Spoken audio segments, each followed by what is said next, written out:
Boker Tov, vous savez, quand on fait tchouva, on a envie de faire une teshuva. C'est facile de dire la phrase j'ai envie de faire teshuva. Mais est-ce qu'on est capable de définir c'est quand que ça se fait la teshuva dans le cœur de l'homme? C'est quand je décide que je deviens bon depuis maintenant? C'est quand? Comment ça se formule une teshuva? Est-ce qu'on peut mettre le doigt sur les étapes qui se passent dans le cœur de l'homme pour expliquer c'est quoi la teshuva?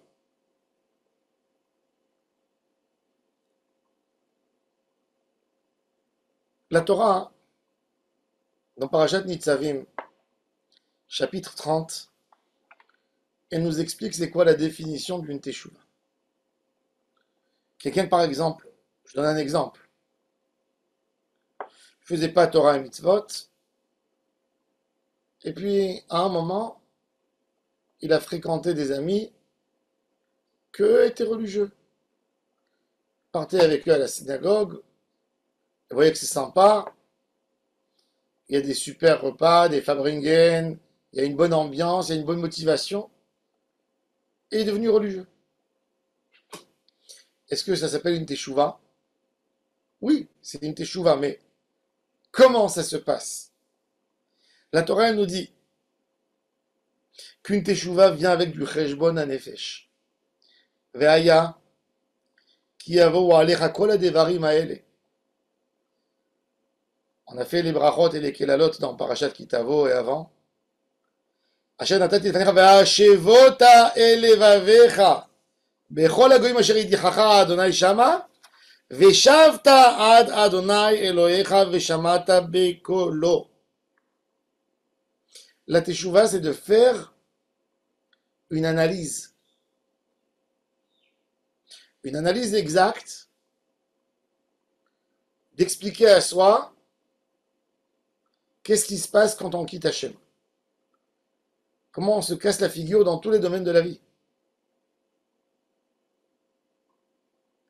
Et on essaye de convaincre la neshama, l'esprit, le cœur, le corps, que celui qui n'écoute pas Hachem, il perd. Se convaincre et comprendre ça au fond de nous, c'est ça la teshuva. Un retour, c'est de bien comprendre les choses. C'est pas de dire, vous savez, des fois il y a des gens, malheureusement ils ont un problème de couple. Mais ils ont une fête, ils ont une bar mitzvah d'un enfant, ils ont un mariage. Et les deux côtés se disent, bon ben maintenant, on va pas être fâché devant tout le monde. Donc on est obligé de se taire. Et vous voyez les sourires. Ma chérie, mon chéri. À l'intérieur, c'est en train de bouillir. C'est un exemple, non? Même avec Hachem. S'il n'y a pas une analyse de l'homme, s'il n'y a pas un cheshbon hanefesh, il n'y a pas vraiment un tikkun. On se voile la face. On se voit le Yetzer Hara, il te dit allez vas-y fais, et ça y est, oublie de ce qui s'est passé. Non. Ça s'appelle se voiler la face. Il n'y a pas de tikkun. J'ai repris une autre voie. Est-ce que j'ai réparé? La réparation, elle est obligée de contenir un regret profond, un engagement de ne plus jamais revenir. Ça va être uniquement quand l'homme va analyser le mal qui lui est arrivé, le mal qui arrive, même s'il ne lui est pas arrivé. Mais il peut le comprendre, il peut voir qu'est-ce qui se passe chez les autres. Va chez vous, la teshuva, c'est avec une analyse. C'est vrai, des fois, un homme, c'est difficile pour lui de faire une teshuva comme ça, donc il dit, j'aimerais bien fréquenter un milieu où il y a des Ovdei Hashem pour que ça soit plus facile. Oui, c'est pour faciliter la tâche. Mais faire teshuva, on a besoin de ces éléments. Le Rambam nous dit dans Ilchot Teshuva, 3 éléments pour faire teshuva. quitter la faute, un regret profond, un vidouille et prendre sur soi, ne plus jamais refaire. Ça, c'est une teshuva. Et beaucoup de fois, on tombe là-dedans parce qu'on dit, bon, avant on n'était pas correct, maintenant ça va. Non. Akadosh Baruch Hu nous demande, pas que de venir en Eretz Israël, quelque part de retourner en Eretz Israël, c'est une teshuva du peuple. Parce que on est retourné après tellement d'années d'exil. Et voilà, nous sommes là. Celui qui va nous voir aujourd'hui en Israël, quelqu'un qui connaît l'histoire, imaginez-vous, une âme qui a vécu 2000 ans. Et il voit les enfants d'Israël revenir sur leur terre. Et il dit, ah, c'est magnifique. Dieu a pardonné à ses enfants. Il les a envoyés en exil il y a 2000 ans. Et maintenant, ils sont là. Est-ce qu'on est là parce qu'on a fait Teshuvah? Ou on est là parce que Dieu a arrangé les choses? Et puis on a fait notre aliyah. Faire une aliyah, c'est pas encore faire Teshuvah. La Torah elle nous demande à nous tous. Tu as fait ta aliyah en Israël maintenant.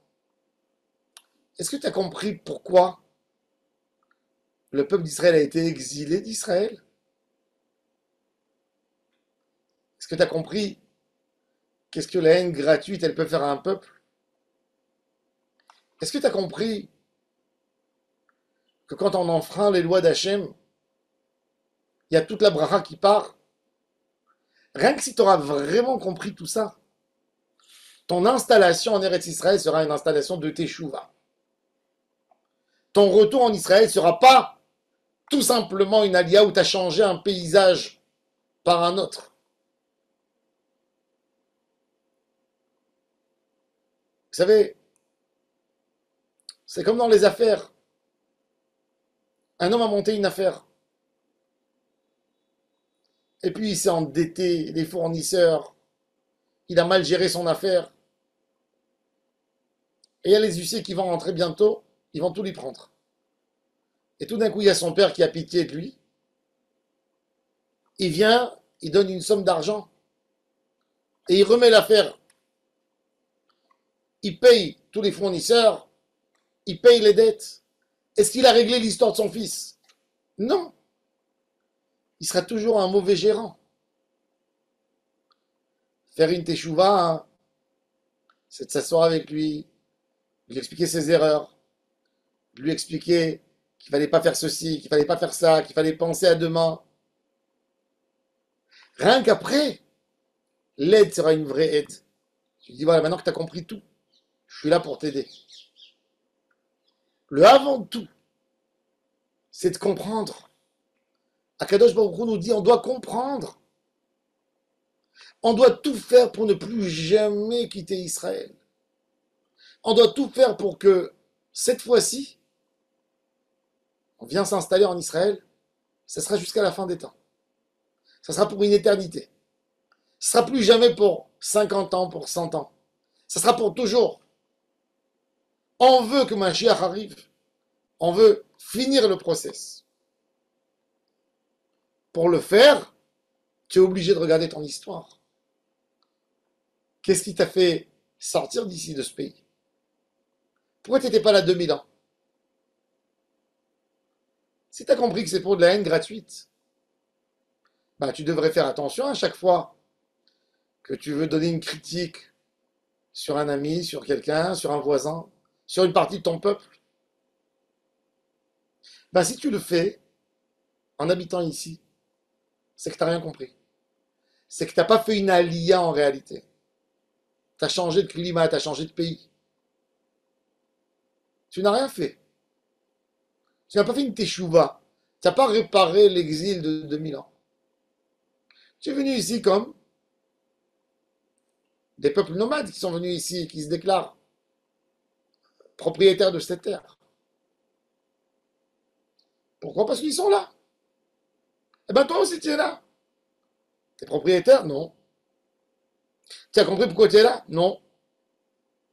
Si tu as compris, tu dois faire attention de t'éloigner de tout ce qui t'a amené à quitter cette terre avant. Ça, c'est la teshuva.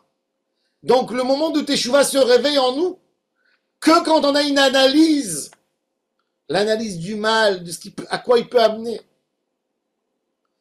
Rien que là, on peut commencer à faire une réparation de teshuva, à se rapprocher à Hashem Yitbarach, à comprendre, à mettre le mal contre le bien, que le mal mange le bien, et que le bien peut guérir le mal, et qu'en faisant du bien, on pourra se rattraper. Et là, c'est une vraie teshuva. Et là, tu vas réussir à t'introduire en Eretz Israël et à rester là pour toujours. Baruch Adonai Leolam, Amen, Amen.